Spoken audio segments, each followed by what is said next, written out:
wonderful series. My name is Madam Boss, and I'm joined by our advocate Owen Magocha. And today we are talking about South Africa critical visa.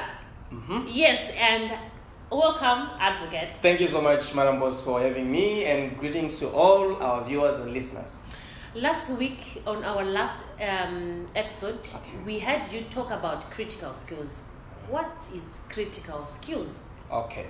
Thank you, Madam Boss, for the topic that today I'm just going to explain, as Madam Boss has said, about South Africa critical skills visa. So what happens, Madam Boss, is that in South Africa, there is a list of qualifications that are deemed to be in short supply. So there is that are deemed to be in short supply. Okay, no, I get it. Yes. So this is a list of qualifications and professions that are in short supply in the economy. So it means that in South Africa there is a public document. It's a public document. The list of these skills is a public document, and the government of South Africa is looking for foreign skilled professionals to come to South Africa and provide a skilled resource on those skills. So firstly, for example, in South Africa, there is a shortage of pharmacists.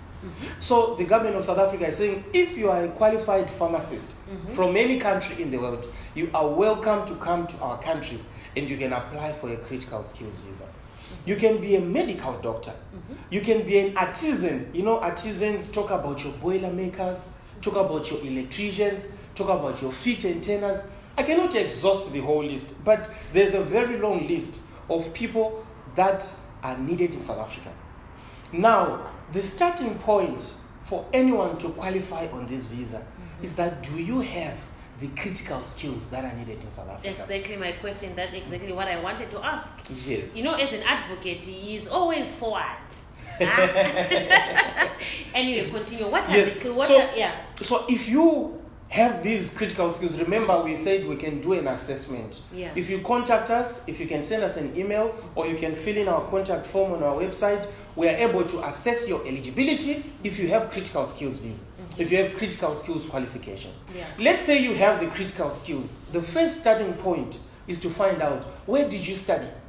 Okay? If you studied outside South Africa, number one, we need to help you with evaluating your qualifications to South African standards. All right?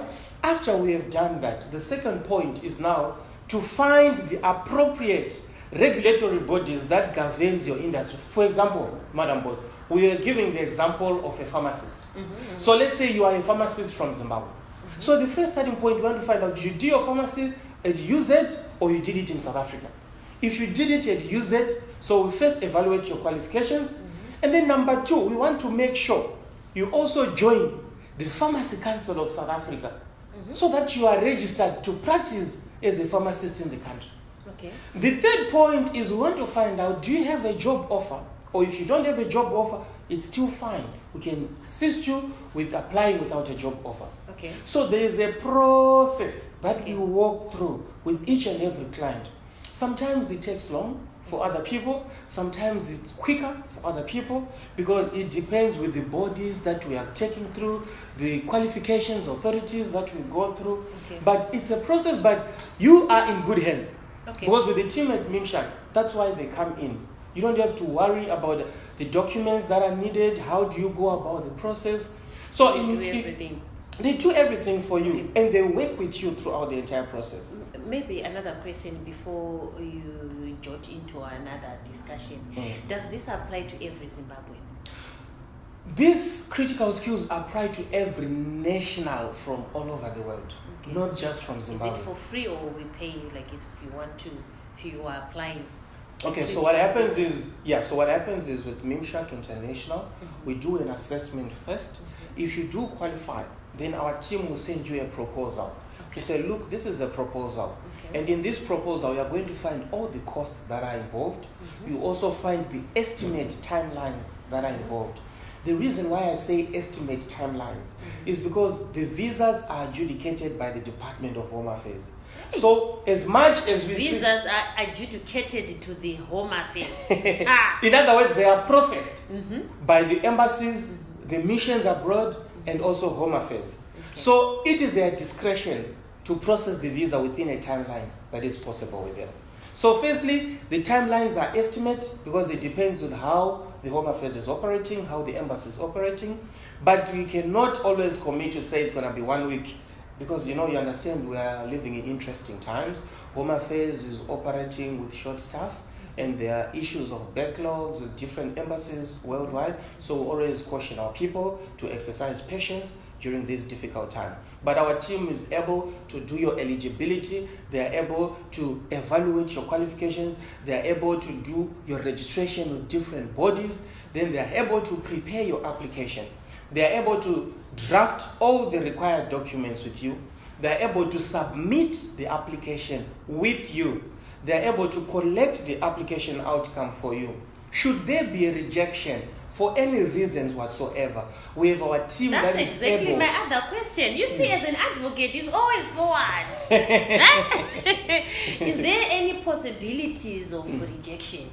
Okay, so in every application, remember, every adjudication and processing is a discretion of the Department of Home Affairs. They have a discretion to know who can come in their country and who shouldn't come in their country. So we as professionals, as legal professionals, as immigration practitioners, we are able to provide 100% compliance documents in terms of what is required by law. But then the Home Affairs is also going to exercise their own discretion in processing the visa. But remember, we cannot start a process if you don't qualify. Should the Home Affairs request additional documents, should they reject your visa on any grounds, our lawyers and our team is able to do an appeal to make sure that your application is motivated enough to go through Department of Home Affairs. So, Madam Boss, I want to just tell the people, I want to tell everyone, it is illegal for any lawyer, for any immigration expert to undertake that your visa will be issued. Actually, it's criminal. We are not allowed to tell people that I'm going to make sure your visa is issued by Home Affairs because we don't process the visas.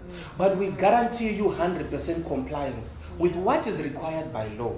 And should there be any further requirements, our team will stand by you and make sure they walk through the entire process until the immigration process is complete. So I just wanted to provide that.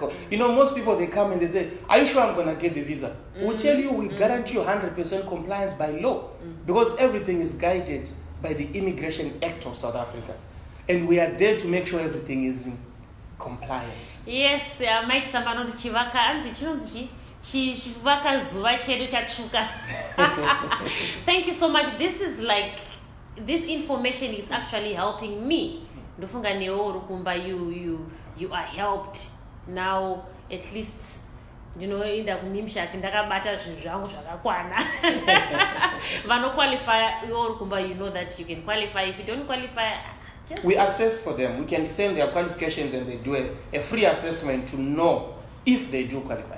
Thank you so much for watching. On our next episode, we'll be talking more and go deeper inside that passport. There's more to it, and we'll get the information from the boss, the experts of the immigration. Thank you so much, guys, for watching. Thank you.